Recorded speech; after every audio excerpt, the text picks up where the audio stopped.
అవునరా ఫర్నీత మంచిగా బజ్జీ లెక్క కుట్టు మిరపకాయ బజ్జీ లెక్క అరటికాయ బజ్జీ అనుకున్నా, ఇప్పుడు మిరపకాయ బజ్జీ అయ్యా. ఎండిపోయిన మిరపకాయ లెక్క అయినావు. మంచిదే కదన్నా. ఇబ్బంది పెట్టిండా డైరెక్ట్ గా? యాక్చువల్లీ ఈ రోల్ కోసం లావ్ అవ్వమన్నారు, ఎందుకంటే మీరు చూసారు కదా అది ట్రైలర్ కదా మాట్లాడుతున్నా. అంటే అమ్మాయిని చూసి ఎవరు అనుమానించకూడదు అనమాట. అన్నా స్పాయిలర్ ఇచ్చేస్తున్నారు. ఏం కాదు గిట్లనే జర్ర ఫ్లేవర్ ఇవ్వాలి, ఎక్కువ ఇవ్వద్దు. అదే అందుకని అంటే ఒక హోమ్లీ అమ్మాయి, మన ఇంటి పక్కన ఉండే అమ్మాయిలు పుష్టిగా బొద్దుగా ఉంటారు కదా తెలుగు అమ్మాయిలు అంటే, సో అలానే ఉండాలని చెప్పి కొంచెం వెయిట్ పుట్ ఆన్ చేయమని చెప్పారు.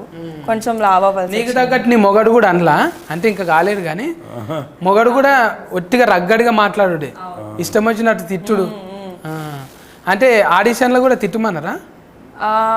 ఆడిషన్ నాకు యాక్చువల్లీ వేరే సీన్ అయింది, బట్ సీన్స్ అవి చదువుకున్నప్పుడు తను ఫస్ట్ టైం కలిసాను. అప్పుడే అన్నాడు అనమాట, మీ ఇద్దరి మధ్యలో ప్రేమ ఎలా ఉండాలంటే కొట్టుకొని తిట్టుకొని ఉంటారు కదా, అలాంటి టైప్ ఆఫ్ ప్రేమ, ఓ లవ్వీ డవ్వీగా ఉండి అలా ఉండదు, మీ ఇద్దరికి మంచి అండర్స్టాండింగ్ ఉండాలి అని చెప్పాడు. So first time script read చేసినప్పుడు కొంచెం ఇబ్బంది అయింది. అప్పుడే ఆయన వచ్చారు, ఆయన పరిచయం లేదు నాకు. ఫస్ట్ టైమే తిట్టామంటే కొంచెం ఇబ్బంది అనిపించింది. బట్ ఆ స్క్రిప్ట్లోని ఆ క్యారెక్టర్ని అర్థం చేసుకున్న తర్వాత ఇలానే బిహేవ్ చేయాలి అతనితో అని అర్థమైంది నాకు. సో కానీ మంచిగా అనిపించింది, ఎవరు వచ్చినా చాలు కానీ ఇటువంటి ఆమె ఫిన్లం లేక రావద్దు అనిపించింది. అంత ఆజాత్ లెక్క అంటే గయ గయ గయ ఒల్లుడు. మళ్ళా నువ్వు ఎక్కువసేపు ఉన్నావు అనుకో, నువ్వు టూ అంటుంది.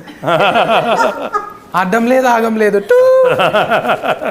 ఏం కాదా ఇట్లా మాట్లాడితే?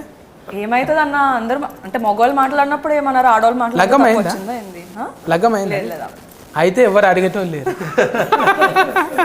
అయితేనే కొంచెం అయినా కూడా ఏం కాదు. అయినా కూడా ఏమైంది, ఇప్పుడు ఆల్రెడీగా మనము 18 ఫ్లెస్ చేస్తాం కదా సార్, ఇది 18 ఫ్లెస్ గుర్తు వేస్తాం ఓన్లీ ఫర్ పెద్దవాడు.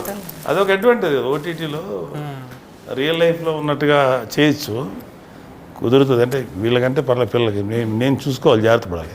మేము కూడా అలా మాట్లాడకూడదు.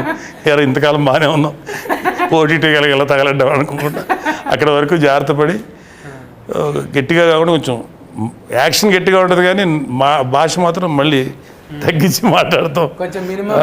టూ అని రాకుండా వెధవా పనికి మళ్ళీ సన్న ర్యాస్కర్ ఇట్లాంటివి పడితే మేనేజ్ చేస్తాం. అయితే టూల్ చాలా పడిపోతాయి. నాకు చాలా టూల్ ఉన్నది ఇంట్లో, అవన్నీ తీసి మామూలుగా